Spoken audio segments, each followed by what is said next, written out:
what's up guys? Today's video we're gonna go over minimum safe altitudes. So I'm not the best artist, so bear with me, but let's get to it.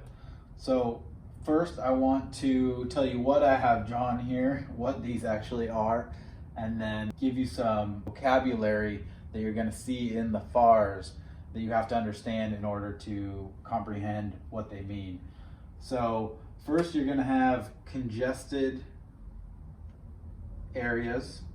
So these are the areas in yellow on your sectional chart, highlighted in yellow. So these are like cities, neighborhoods, stuff like that. And then you're gonna have like sparsely populated.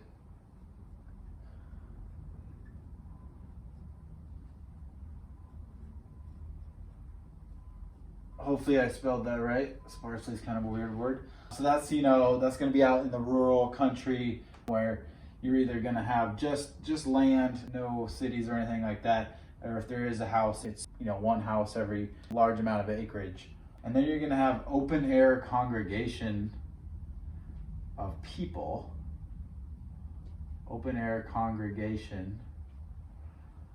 And so that's what I have here. These people up on the hill, looks like they're summoning some UFOs or something like that. And then next you're gonna have vehicles.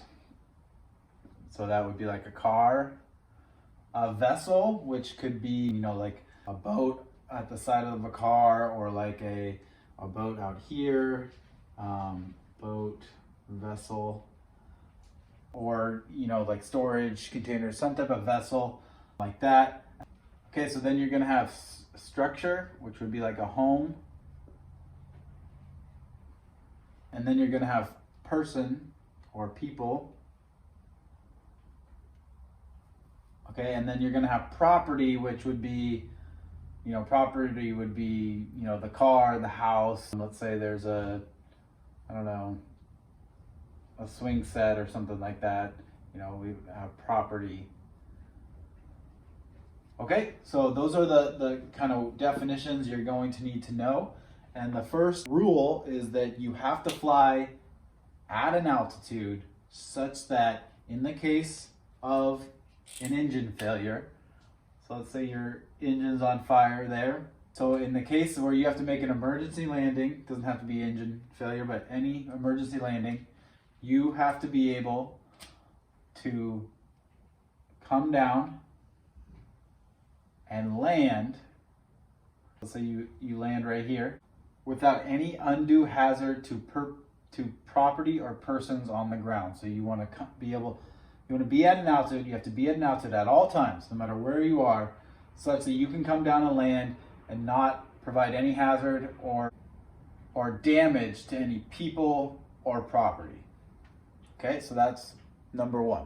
So the next rule is when you are flying over congested, which is also an open air congregation of people. So congested is a city, town, or settlement, or open air congregation of people. When you are flying over that, you must be 1,000 feet above the people or the buildings, and you must be, it's kind of hard to see the 3D, but imagine the aircraft is 2,000 feet horizontal distance away from these tall buildings. So when flying over congested area, which is city, town, settlement, or open air congregation of people, you got to be 1,000 feet above and 2,000 feet horizontal distance from them.